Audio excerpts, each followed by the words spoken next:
What if Wonderland isn't, a fairy tale location at all, but a literal map of your firing neurons? Oh, wow. That's quite a way to frame it. Right. But think about it for a second. Today, we are taking a massive deep dive into Lewis Carroll's nonsensical terrain, and we are dissecting it not as some whimsical playground, but as a calculated vestibular disruption. A disruption designed to completely dissolve your logic. Exactly. We are mapping out the shifting corridors of the subconscious to reveal the terrifying architecture of total ego death. It sounds like a massive paradigm shift when you put it that way. I mean, it really does. Yeah, it totally changes how you read the book. Because when you strip away the talking animals and all that cultural baggage from the Disney movies, Yeah. Lewis Carroll didn't just write a children's story. No, not at all. He built a neurological blueprint for cognitive breakthrough. By analyzing the rabbit hole as a tool for extreme spatial disorientation rather than just, a setting, we uncover how Wonderland actively triggers a collapse of the rational mind. Which is wild to think about. It is. What we are really examining here is the precise geography of a human brain operating under extreme duress. And that is exactly why we are diving into this today. Because, for you listening, this is not a book club discussion. Far from it. We are synthesizing a whole stack of really dense architectural, neurological, and linguistic analyses of this text, because understanding how spatial chaos functions in this story might actually be like a survival guide. It's a survival guide for the modern mind, yeah. Right. Yeah. It offers these profound insights into navigating our own fracturing minds when our waking reality just starts making sense. Which happens to all of us. Totally. Yeah. So set aside the Halloween costumes and the pop culture parodies. We are going straight into the architecture of the mind itself. And you can't map Wonderland without analyzing the journey to get there from. Descent. Let's start with the rabbit hole. Because usually in fantasy, a portal is just a door, right? Right, a threshold you cross. Yeah. You step through a wardrobe, you cross a magical bridge, and boom, you are instantly in the new world. It's a horizontal transition. Very grounded, very safe. But Carroll subjects his protagonist, and by extension you, the reader, to a prolonged, deeply terrifying physical drop. A massive drop. And the analytical framework we're using today refers to this as the vestibular fall. The mechanics of that choice are just critical. Because to understand why a fall is so different from stepping through a door, we have to look at the vestibular system. The inner ear, right? Exactly. It's this incredibly complex sensory system located in your inner ear. Specifically, we're talking about the semicircular canals and the otolith organs. Okay, getting technical. Well, it's important because it is literally the biological foundation of your reality. It detects gravity, it detects linear acceleration and rotational movements. So it's constantly telling you where you are in space. Yes, it constantly feeds your brain data, telling you which way is up, how fast you are moving, and where your physical body is in relation to the Earth. It anchors you. So by initiating this narrative with extreme vertical acceleration, this seemingly bottomless free-fall Carroll is actively stripping away that biological anchor. Okay, let's unpack this. He's essentially short-circuiting the inner ear right out of the gate. He is. But why is that necessary for the story? I mean, let's imagine it. It's like getting onto one of those extreme drop tower rides at an amusement park. Oh, yeah, those are terrifying. Right, but imagine doing it in pitch blackness. The moment the floor drops out from under you and you lose that sense of gravity pushing against your feet, a very specific physiological panic takes over. Your body just reacts. You physically cannot worry about your daily to-do list while you're falling. No, of course not. Your logic center just shuts off. You aren't pondering what you're going to have for dinner or, ruminating on some socially awkward thing you said 3 years ago. The rational mind goes completely offline. Yes, and to build on that physiological response, we really have to consider what the brain prioritizes in that moment. Survival, I'm guessing? Exactly. When the inner ear sends signals of continuous ungrounded freefall, it mimics a state of life-threatening peril. The amygdala fires up, initiating a massive survival response. The fight or flight center. Right. And meanwhile, the prefrontal cortex, which is the area responsible for complex planning, logic, holding on to those social anxieties you mentioned, that area, is temporarily deprioritized. Because it's useless if you're about to hit the ground. Precisely. The logical filters of the brain require stability to function. They need a baseline of safety. They need to know up and down. Which you don't have in a rabbit hole. You don't. In a state of continuous vestibular disruption, the brain goes into a mode that paradoxically forces a profound shift in perception.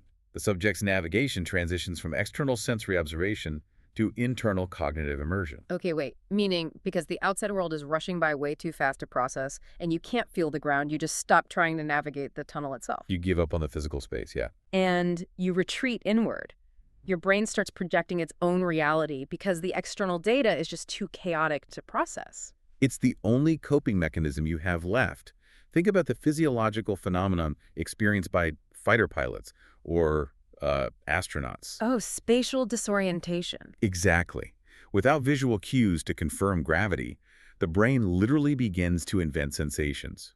It often leads pilots to feel they're flying upside down when they're perfectly level. Because the inner ear is lying to them. Right. And during Alice's fall, she notices cupboards and bookshelves just floating by. She casually grabs a jar of orange marmalade off a shelf as she's falling. Which makes zero sense in a real physical fall. None at all. But as the external world loses its physical consistency, the physical space becomes completely irrelevant. The laws of motion have been suspended. Wow. Therefore, you are no longer navigating a physical tunnel, you are navigating a state of mind. The vestibular fall is the mechanism required to forcefully detach consciousness from the physical environment. It preps her for the rest of the book. Exactly. It prepares the mind for a landscape where external rules simply do not apply. That is just, it's a forced decoupling from reality. The inner ear is scrambled, the logical brain has been shut down by the drop, and the prefrontal cortex is basically rebooting. Rebooting's a good word for it. And then finally we hit the ground, but just when you think you've, regained your footing, the real psychological attack begins. The fun is just getting started. Yeah, the physical freefall ends, but the architecture around you takes over the job of dismantling your logic.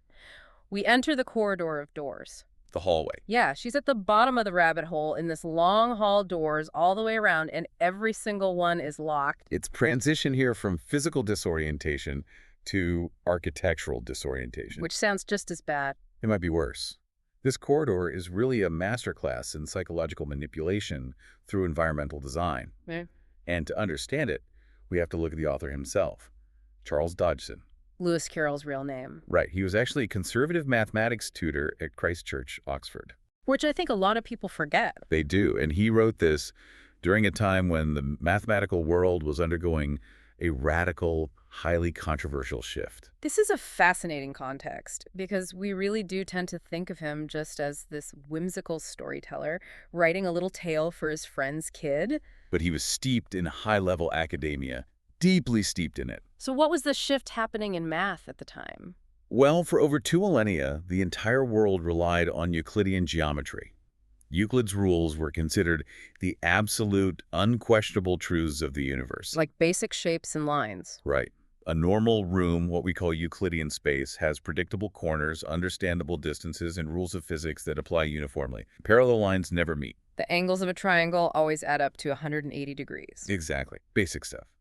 But in the 19th century, mathematicians like Lobachevsky and Riemann were introducing non-Euclidean geometry. Yeah. They were proposing mathematical spaces that were curved or hyperbolic or spherical. Spaces where parallel lines actually could meet, where a triangle's angles could be less than or more than 180 degrees. That breaks my brain just thinking about it. It broke Dodgson's brain, too. He found these new abstract concepts completely absurd and deeply unsettling because they actively rejected the observable, logical reality of the physical world. Okay, so he essentially builds a room in his story that functions on those absurd rules to show how terrifying it would be to actually exist inside them. That's the theory, yeah. Alice finds a tiny golden key, and it fits into a door behind a curtain that is only 15 inches high. Through it, she sees this beautiful garden, but she can't even fit her head through the doorway. The architecture itself is hostile. Hostile to linear Euclidean problem solving.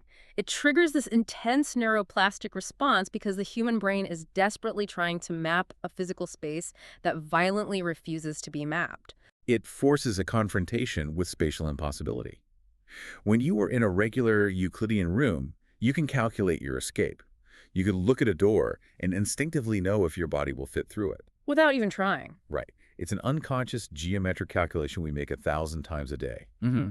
But in Wonderland's corridors, the architecture aggressively rejects the reliability of those calculations. But hold on, let me challenge this interpretation a bit. Sure. Because the room itself doesn't actually bend or curve in the text, right? The doors stay the exact same size. That's true. What happens is she finds the drink me bottle and she shrinks. Then she forgets the key on the table, so she finds the cake and grows into a giant. Why does Alice physically shrinking and growing matter so much neurologically? That's a great question. Like, if Dodgson was just satirizing weird math, why not just have the room itself morph and shift around her? Wouldn't a shifting room achieve that same spatial disorientation? That is a crucial distinction, and the neurological analyses address this directly. Okay, what do they say? If the doors simply change size while Alice remained the same, you would just be a passive observer in a magical shifting room. Like being in a funhouse. Exactly. The environment would be erratic, but your sense of self, your biological anchor, would remain totally intact. You could still confidently say, I am normal, the room is weird. Oh, I see. By forcing the protagonist's actual physical body to wildly fluctuate in size, Dodgson is doing something far more invasive. He's attacking the map of the body itself. Precisely. Let's look at the somatosensory cortex. Which does what, exactly? It's the part of the brain that maintains your body schema. You rely on a constant, updated internal map of your own dimensions. Proprioception tells you where your limbs are without you having to physically look at them. Right, like I know where my hand is right now. Exactly. Your body is the single constant metric you use to measure the entire external world. You measure the door against your height. Okay, yeah. When that metric becomes unreliable, when you suddenly cannot trust your own physical dimensions from 1 minute to the next, your psychological defenses completely collapse. Because you can't even trust yourself. Right. By manipulating the size of the self relative to the environment, the narrative illustrates how spatial impossibility directly dismantles our concept of identity. You aren't just lost in a weird room, you are lost within your own physical boundary. Oh, wow, I completely see what you mean. The text really emphasizes these agonizing moments of spatial friction, too. It does. Like when she's a giant, her head hits the ceiling and she tries to look down the hall but only has one eye peering through the tiny doorway.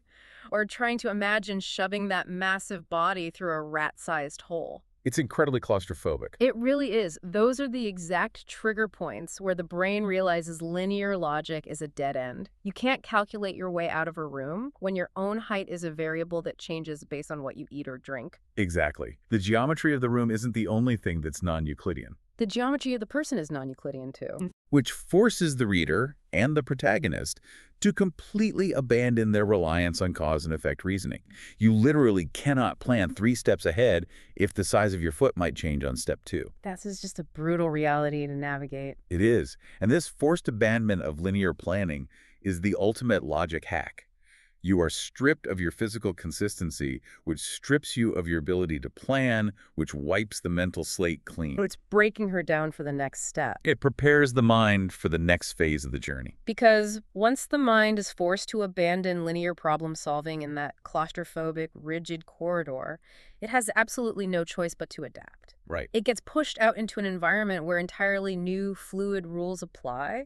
We leave the manufactured architecture of the hall and we finally enter the organic world, the garden and the woods. The transition from the corridor to the woods is huge. It's the transition from a confined, rigid space into an untamed, organic space. But these aren't just literal trees and flower beds. What are they then? Well, the spatial analysis maps these locations as physical manifestations of fluid subconscious states. This is literally the architecture of the dreaming mind. And what's so brilliant to me is how the inhabitants of this dreamscape clash with the environment itself. Yes, the friction there is palpable. When you look at who she meets, the caterpillar smoking a hookah on a mushroom, the Cheshire cat appearing and disappearing among the branches, the Duchess, the Queen of Hearts, there is this intense, almost aggressive friction. The friction lies between the rigid social structures of those characters and the chaotic, ever-changing environment they inhabit. Dodgson is setting up a really stark contrast between 2 different modes of processing reality. Right, because these characters are completely obsessed with rules, manners, executions, rote recitations. They are the absolute pinnacle of Victorian societal rigidity. They demand order. But the ground they stand on, the woods they walk through, the animals they use as croquet mallets, it's all entirely fluid. The physical reality of the woods and the garden perfectly mirrors the dream state's unique ability to hold contradictory truths simultaneously without any cognitive dissonance. It is the perfect embodiment of how the subconscious neutralizes paradoxes. Let's look at the neurobiology of dreaming for a moment. Okay, let's do it. During REM sleep, the dorsolateral prefrontal cortex, which is the brain region responsible for logic, fact-checking, and recognizing anomalies, is highly deactivated. So the brain's fact checker goes to sleep. Exactly. In the waking world, if two things contradict, that brain region alerts you that one must be false. You can't have a square circle. Right. But in the fluid architecture of Wonderland's outdoors, contradictions simply coexist because the fact-checker is turned off. A cat can be nothing but a floating grin. A human baby can turn into a pig. Yes. The environment is constantly shifting, yet the characters within it stubbornly adhere to their nonsensical, rigid hierarchies. Here's where it gets really interesting for me. It's exactly like when you're dreaming. Have you ever had one of those dreams where a person is simultaneously like your boss and your high school math teacher? Oh, all the time. And you're sitting in a house that is undeniably your childhood home, but it's also, I don't know, a spaceship in orbit. And it makes perfect sense in the moment. Exactly. Your brain just accepts both facts. There's zero friction. You don't stop and say, wait, my childhood home doesn't have thrusters. You just walk down the hall and accept it. You just go with it. The woods and the garden are the physical architectural representation of that exact psychological phenomena. That illustrates the point perfectly. And turning this directly toward you, the listener, we all possess this hidden architecture within our own minds. Every single night. Every night. When we are awake, we demand absolute linear consistency. We want our bosses to be our bosses, our houses to be firmly on the ground. We construct massive psychological walls, relying on Euclidean logic to keep our reality neat and categorized. Because we have to function. Yeah, sure. But our subconscious, it effortlessly navigates chaotic, shifting terrains every single night without breaking a sweat. It doesn't just navigate them, really. It thrives in them. It does. The analysis we were unpacking suggests that Carroll maps this out to show us that the fluid subconscious isn't a place of madness or a defect. It's a place of incredible flexibility. Which makes the characters look even crazier. Exactly. The rigid characters, like the Queen of Hearts, look completely absurd, precisely because they are trying to apply linear waking world rules to a fluid subconscious environment. Like trying to play chess on a shifting sand dune. Screaming off with his head at a cat that has no body is peak absurdity. It's critique of how desperately we cling to our waking logic, even when our environment demands an entirely different kind of processing. Okay, but wandering through a dreamscape and observing a grinning cat or a caterpillar is still ultimately a passive experience. It's like watching a movie of your own subconscious. But Wonderland doesn't let you stay passive. It doesn't just want you to observe the madness from the sidelines. It actively forces you to participate in it. It puts your very identity on trial. Quite literally. Which brings us to what the psychological analyses call the pressure cookers. The most intense sequences of the narrative. Yeah. The Mad Tea Party and the trial of the Knave of Hearts. These events are specifically defined in the literature as psychological pressure cookers, designed to completely dismantle the very concept of the self. Okay, let me pause and make sure I'm following the trajectory here, because this is a lot. Let's track it. We've broken the vestibular system with the fall. We've hacked her spatial logic and her body schema with the non-Euclidean corridor and the shrinking potions. Yep. We forced her to accept fluid subconscious environments where paradoxes exist.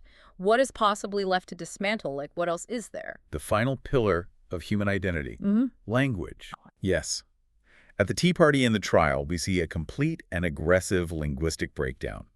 Within this distorted geography, nonsense becomes the only valid form of communication. Traditional language, which relies on logic, shared definitions, and a mutual understanding of reality, utterly fails. Okay, so what does this all mean for the character? If the physical space makes no sense and language breaks down, what is left of the person experiencing it? You mentioned ego death earlier. Yes. And I gotta say, ego death is a massive leap. That's a term usually reserved for heavy psychedelics, clinical trials with psilocybin, or, decades of intensive Zen meditation. Here's a strong term, yes. Are we seriously arguing that a Victorian mathematician deliberately wrote a manual for ego death disguised as a children's book? I feel like I need a little more convincing on how a tea party achieves that. I get the skepticism. It is a massive leap. But let's look at the neurological mechanics of how the ego is actually maintained in the brain. Okay. In modern neuroscience, our sense of self is heavily linked to the default mode network, or DMN. Right, the resting state network. Exactly. This network is active when we are thinking about ourselves, remembering our past, or projecting into our future. Crucially, the DMN relies heavily on internal narrative. The story we tell ourselves. Yes. It uses language to construct the story of I. I am a person. I am sitting at a table. I am drinking tea. The syntax and semantics of language are the literal scaffolding of the ego. So if you break the language... You break the scaffolding of the self. Think about the Hatter's famous riddle. Why is a raven like a writing desk? Which has no answer. It's a riddle with absolutely no answer. Or consider how time is treated not as a concept, but as a literal person. The Hatter is angered, so it's always 6 o'clock. Time is stuck. At the tea party, the Hatter and the Marsh Hare use words that sound perfectly like English, but the syntactical structure and the semantic meaning are violently divorced from each other. That actually reminds me of the linguistic breakdowns you see in certain neurological conditions. Yes, it's remarkably similar to Wernicke's aphasia. That's a condition where a person can speak fluently, with perfect grammar and intonation, but the words they choose make the sentences completely meaningless. Word salad. Exactly. Yeah. The characters are trapping Alice in these linguistic loops where her logical cause and effect responses are treated as complete absurdities. The rules of language are totally inverted. And the Queen of Hearts does the same thing at the trial. She screams, sentence first, verdict afterwards. Yes. Cause and effect in language and in justice are completely backwards. Exactly. When words stop mapping to reality, the ego has no tools left to define itself. If you cannot rely on syntax to assert your reality, your internal narrative collapses. So if the physical space makes no sense, the environment is a fluid contradiction, and now the very language you use to think and communicate breaks down what is actually left of the person experiencing it. Nothing but pure awareness. And that is the point. Wow. The linguistic breakdown connects directly to the loss of name and identity. Remember earlier in the woods when Alice encounters the fawn? Oh, she forgets who she is. She literally forgets her own name. She cannot remember what to call herself.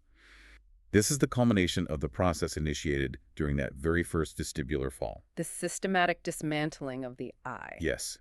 The tea party and the trial are the final mechanisms that lead to the total dissolution of the boundaries between the dreamer and the dream.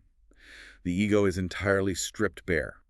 Alice cannot rely on her body, her logic, her spatial awareness, her environment, or her language to define who she is.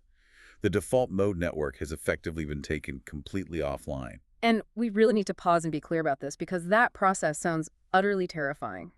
Total ego death, as mapped in this text, is not a peaceful lotus flower on a yoga mat transition. Not at all. It is violently stressful. The trial is chaotic, deafening, and intensely threatening. The queen is constantly ordering executions, the logic has died, the body's defenses shrank in the hallway, the language corrupted at the tea party, and now the very concept of I is dismantled under the literal threat of beheading. It is terrifying. It's a high-stakes, high-stress psychological demolition. Demolition is the perfect word for it.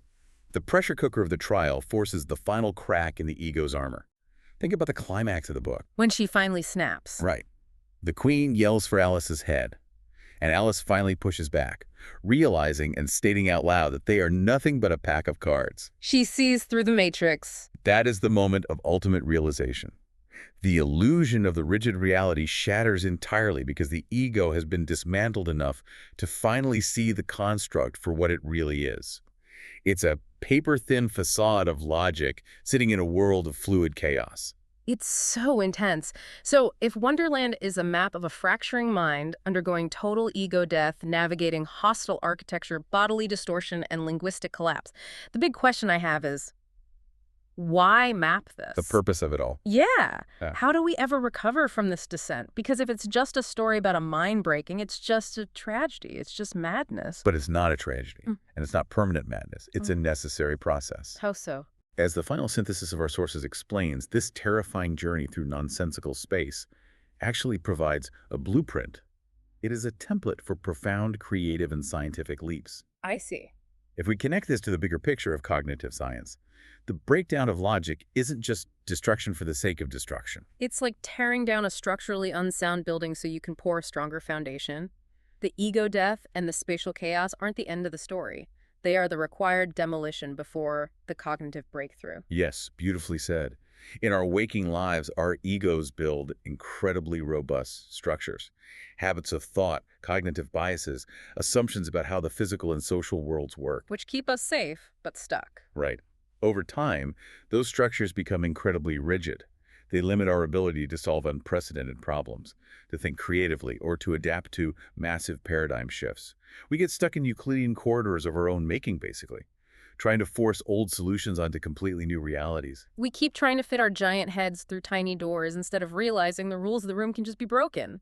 Exactly. Or, to use a more modern analogy, it's like a forced factory reset on a device that's corrupted its own operating system. No, I like that. You can't just run a quick patch over a fundamental flaw in the core code. Yeah. You have to back up the raw data, which is the pure consciousness, and completely wipe the hard drive clean. You literally have to format the entire drive. You have to format it before you can install an upgraded operating system that can actually read and process the new code. I love that analogy so much. The vestibular fall, the non-Euclidean hallway, the linguistic collapse at the tea party.